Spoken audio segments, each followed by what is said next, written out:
بسم الله الرحمن الرحيم، والصلاة والسلام على سيد الأنبياء والمرسلين سيدنا محمد صلى الله عليه وسلم وعلى آله وأصحابه أجمعين. بسم الله وعلى بركة الله نبدأ بإذن الله تعالى. موضوع درسنا اليوم عن طبيعة العلم وطرائقه.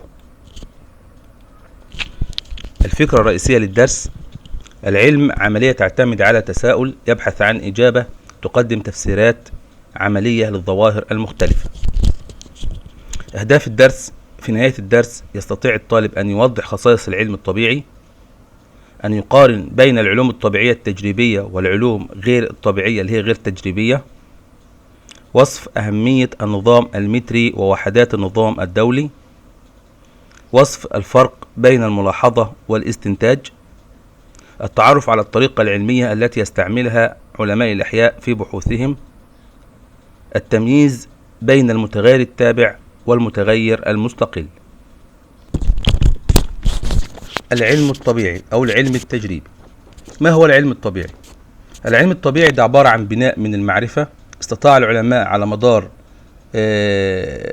عشرات السنين ومئات السنين أن يصلوا إلى تفسير للظواهر الطبيعية الموجودة في الطبيعة، وبالتالي أصبح عندي علم طبيعي. فالعلم الطبيعي هو العلم اللي بيعتمد على التجربة، فعشان كده بسميه علم تجريبي. والعلم الطبيعي هو بناء من المعرفة يعتمد على دراسة الطبيعة، لذا سمي بالعلم الطبيعي. وسمي بالعلم التجريبي لأنه بيعتمد على الملاحظة والتجريب، ومنها نحصل على الاستنتاجات والأدلة التي تصل بنا إلى الحقائق والنظريات. فروع العلم الطبيعي عندي علوم الفيزياء والكيمياء والأحياء. طيب، ما الخاصية الأساسية اللي بيعتمد عليها العلم الطبيعي؟ بيعتمد العلم الطبيعي على البحث العلمي، والبحث العلمي ده عملية إبداعية بتعتمد على الملاحظة والتجريب للوصول إلى تفسير الظواهر الطبيعية. علل يسمى العلم الطبيعي بالعلم التجريبي، لسه قايلين من شوية، لأنه بيعتمد على الملاحظة والتجريب في جمع المعلومات والتحقق منها. الملاحظة منها بنجمع المعلومات، أما التجريب بيساعدني على التحقق من هذه المعلومات. ما الفرق بين العلوم الطبيعية والعلوم غير الطبيعية؟ العلوم الطبيعية بتسمى بالعلوم التجريبية. أيضا العلوم الطبيعية بتعتمد على الملاحظة والتجريب. من أمثلة العلوم الطبيعية علم الفيزياء والكيمياء والأحياء. أما العلوم الغير طبيعية تسمى العلوم غير التجريبية، لا تعتمد على الملاحظة والتجريب، مثل الكتابة، الأدب، الشعر، التاريخ. ما هي خصائص العلم الطبيعي؟ بنلخص خصائص العلم الطبيعي في عدة نقاط. 1. يعتمد على الدليل، فالعلماء من خلال الملاحظات والتجريب والأدلة يتمكنوا من تفسير الظواهر الطبيعية، وبالتالي تسمى هذه بالنظرية. النظرية هي تفسير لظاهرة طبيعية مدعومة بالملاحظات والتجريب والأدلة. مثال عندي في علم الفيزياء نظرية الجاذبية الأرضية. تمكن إسحاق نيوتن من ملاحظة أنه عند دفع جسم أو ثقل الأعلى فإنه ينجذب بسرعة نحو الأرض. فهذا كان بدأ بالتساؤل، ومن خلال الملاحظات وإجراء التجارب على أجسام صلبة أخرى تأكد بالدليل أن أي جسم صلب يتم قذفه لأعلى فإنه يهبط بسرعة نحو الأرض، فأثبت وجود جاذبية أرضية ووضع نظرية الجاذبية. كذلك أيضا في علم الأحياء نظرية الخلية، فجميع المخلوقات الحية تتكون من خلايا، فالخلية هي وحدة البناء والوظيفة في جميع المخلوقات الحية. رقم 2. العلم يوسع المعرفة. اكتشاف حقائق جديدة يطرح المزيد من الأسئلة، وهذه الأسئلة تحتاج إلى مزيد من البحث العلمي، وهذا يوسع دوائر العلم والمعرفة باستمرار دون أي توقف. 3. ينتج أسئلة. اكتشاف حقائق جديدة بيطرح المزيد من الأسئلة، والأسئلة تحتاج إلى مزيد من البحث العلمي، والبحث العلمي أوضح لنا أمور كثيرة، منها أن أجنحة الخفاش تشبه أطراف الثدييات وليس الطيور.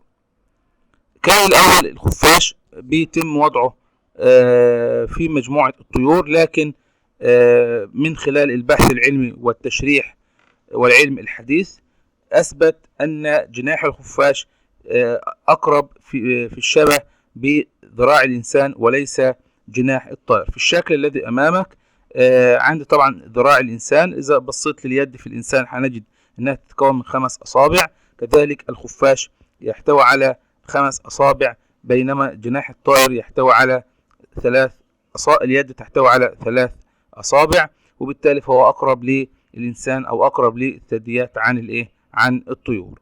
طبعا في خصائص أخرى غير تشريح الطرف سواء في الثدييات أو في الطيور.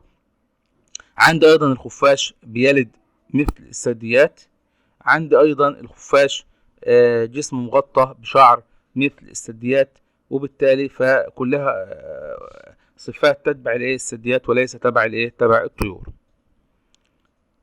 يتحدى النظريات المقبولة. فالدراسات العلمية الجديدة غيرت من فهمنا تماما لمرض الإيدز منذ التعرف عليه في الثمانينات. في الثمانينات تم التعرف على مرض الإيدز، وكانت المعلومات قليلة، لكن مع البحث العلمي استطاع العلماء ان هم يوصلوا الى مزيد من المعلومات عن المرض وكيفية انتقاله وكيف وأعراض هذا المرض وكيفية تجنبه. وبالتالي ده ساعد العلماء ان هم ان البحث العلمي دايما بيطور من الاكتشافات وبيطور من المعلومات لدى الإنسان. 5. يختبر الاستنتاجات. فعلماء الأحياء لديهم طرق تجريبية لفحص الاستنتاجات التي تم التوصل إليها. يخضع لمراجعة الأقران. يتم مراجعة النظريات والأدلة والتأكد من دقتها وصحتها من خلال علماء يعملون في المجال نفسه. يستخدم النظام المتري. النظام المتري ده نظام موحد للقياس، بيعرف بالنظام الدولي للوحدات، ويستخدم المتر للطول، الكيلو جرام وحدة لقياس الكتلة، اللتر وحدة لقياس حجم السوائل، الثانية وحدة لقياس الزمن. والنظام المتر ده نظام دولي معتمد عليه في القياس في جميع دول العالم. العلم في حياتنا. العلم بيساعد في قضايا الطب الشرعي، ومنها تحديد النسب وتحديد الجاني في القضايا الإجرامية عن طريق تحليل الحمض النووي اللي هو الDNA. بالشكل الذي أمامك أو في الصورة التي أمامك طبعا دي تحليل لأشخاص DNA لأشخاص مختلفة للحمض النووي الDNA. فمن خلال مقارنة الأحماض النووية اللي هو الDNA في مجموعة أشخاص، مقارنتهم بالDNA اللي تم وجوده أو تم التعرف عليه في مكان الجريمة، من خلال هذه المقارنة نستطيع تبرئة أو إثبات التهمة على الجاني في القضايا في قضايا الإجرامية، أو كذلك أيضا في قضايا تحديد النسب. التثقيف العلمي. دور وسائل الإعلام والكتب والمجلات هو تثقيف عامة الشعب أو تثقيف الأفراد من خلال طرح مجموعة من القضايا تمس حياتنا اليومية بشكل مباشر، مثل العقاقير والتبغ وأمراض الإيدز والقلب والسرطان. وهناك أيضا قضايا تمس البيئة مثل ظاهرة الاحتباس الحراري وظاهرة التلوث. وهناك أيضا قضايا تمس الأخلاق العلمية مثل الهندسة الوراثية والاستنساخ، أي إنتاج نسخ متطابقة من المخلوقات الحية، وغيرها من القضايا التي تحتاج إلى المزيد من التثقيف العلمي لدى الأفراد. طرائق العلم. العلماء يستخدمون طريقة ثابتة في حل مشكلاتهم والتوصل إلى النظريات من خلال ما يعرف بالطريقة العلمية. الطريقة العلمية هي طريقة منظمة لها خطوات متتابعة بتساعد العلماء في حل المشكلات. ما هي خطوات الطريقة العلمية؟ 1. طرح سؤال. لاحظ العلماء شيء معين أو شيء مخالف للطبيعة، الشيء ده هو بيبدأ في شكل سؤال. بعد كده السؤال ده هو بيحتاج إلى جمع معلومات. الطريقة المباشرة لجمع المعلومات بشكل منظم دي بسميها الملاحظة. فالملاحظة هي الطريقة المباشرة لجمع المعلومات بشكل منظم. جمع المعلومات بعد كده بيقودني إلى الاستنتاج، والاستنتاج ده عبارة عن افتراض مبني على خبرة سابقة. افتراض مبني على خبرة سابقة. الخطوة الثانية صياغة الفرضية. صياغة الفرضية، والفرضية هي تفسير قابل للاختبار. بيبدأ العالم يضع افتراض للملاحظة أو السؤال أو إجابة للسؤال. الفرضية دي عبارة عن تفسير قابل للاختبار، إما أن تثبت التجربة أو تنفيه. إذا تم إثبات الفرضية في الحالة دي، إذا ثبت صحة الفرضية بتتحول إلى نظرية. طيب إذا لم يثبت صحة الفرضية، خلاص بيرجع الباحث يفترض فرضية أخرى للمشكلة أو للظاهرة الموجودة عنده. يبقى الفرضية هي تفسير قابل للاختبار، إما أن تثبت التجربة أو تنفيه. والفرضية إذا ثبتت صحتها تتحول إلى نظرية. النقطة الثالثة جمع البيانات. جمع البيانات. جمع البيانات ده من خلال إجراء تجربة علمية منضبطة. ما هي خطوات التجربة العلمية المنضبطة ومما تتكون؟ التجربة المنضبطة تتكون من مجموعتين، مجموعة اسمها المجموعة الضابطة، والمجموعة الضابطة هي المجموعة اللي بتستخدم للمقارنة فقط، وهذه المجموعة لا تجرى عليها التجربة. أما المجموعة الثانية هي المجموعة التجريبية، والمجموعة التجريبية هي المجموعة التي تتعرض للعامل المراد اختباره، أي المجموعة التي يجرى عليها التجربة. طيب المجموعة التجريبية بتتكون من المتغير المستقل والمتغير التابع. المتغير المستقل هو العامل المراد اختباره في التجربة، أما المتغير التابع هو العامل الذي ينتج عن المتغير المستقل. يبقى العامل اللي بينتج عن المتغير المستقل ده بسميه المتغير التابع. نشوف مثال هيوضح لي كل هذه المصطلحات. تجربة مثلا لو احنا وضعنا نبات في كأس به ماء ومثبتينه بفلين ومعرضين للضوء من جميع الجهات، المجموعة ديت بسميها مجموعة ضابطة. في المجموعة الضابطة هذا النبات لا يجرى عليه التجربة، وإنما يوضع فيه الضوء بشكل طبيعي. أما المجموعة الثانية دي بسميها مجموعة تجريبية، وهذه المجموعة هي دي اللي هيجرى عليها التجربة. هيتم وضع هذا النبات الموضوع في كأس به ماء، يتم وضعه داخل صندوق. هذا الصندوق مغلق تماما ولكن به فتحة لدخول الضوء من جانب واحد. طيب دي هي المجموعة التجريبية. يبقى المجموعة الضابطة هي المجموعة تستخدم للمقارنة فقط، أما المجموعة التجريبية دي اللي هيجرى عليها التجربة، وهي المجموعة التي تتعرض للعامل المراد اختباره. المجموعة التجريبية تحتوي على متغيرين، متغير مستقل. متغير مستقل هنا هو الضوء، فالضوء هو العامل المراد اختباره في التجربة، يعني بيوضح لي أو بيوضح تأثير الضوء على النبات. اختلاف توزيع الضوء على النبات ده هيسبب لي في حدوث انتحاء للساق. طب الانتحاء ده هو ايه سببه؟ سببه ان الضوء جعل الاكسينات تهاجر من المنطقة القريبة الى المنطقة البعيدة عن الضوء، وده سبب عملية انتحاء. ففي عندي متغير تابع. المتغير التابع اللي هو تغيير تركيز الاكسينات في النبات، وتغيير تركيز الاكسينات ناتج عن الضوء، والضوء هو المتغير المستقل.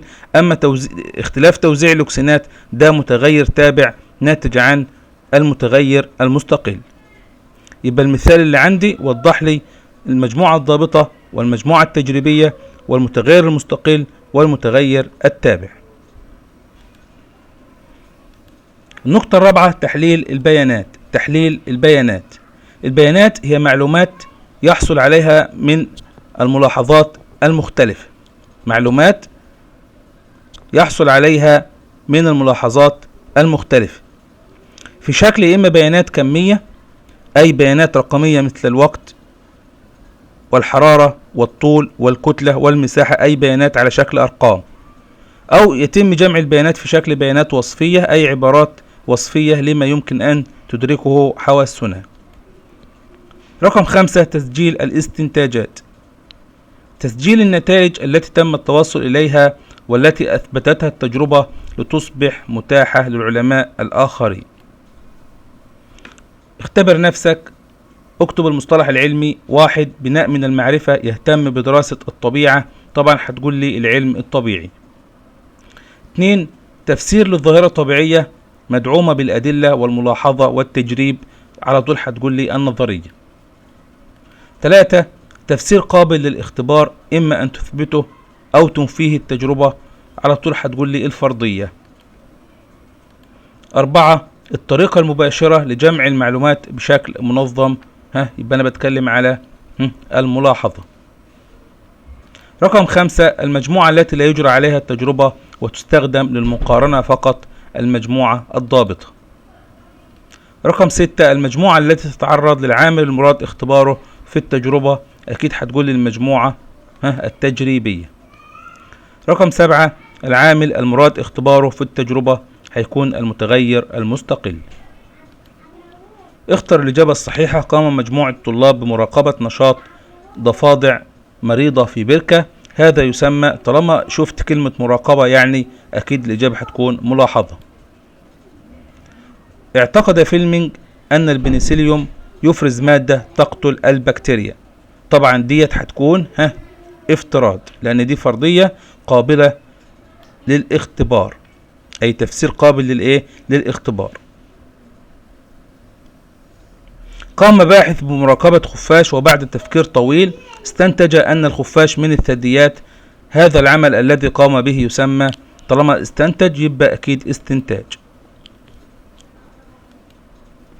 وحدة قياس في النظام المتري يمكن استخدامها لوصف كتلة الدلافين، طبعا طالما كتلة هيبقى الكيلو جرام.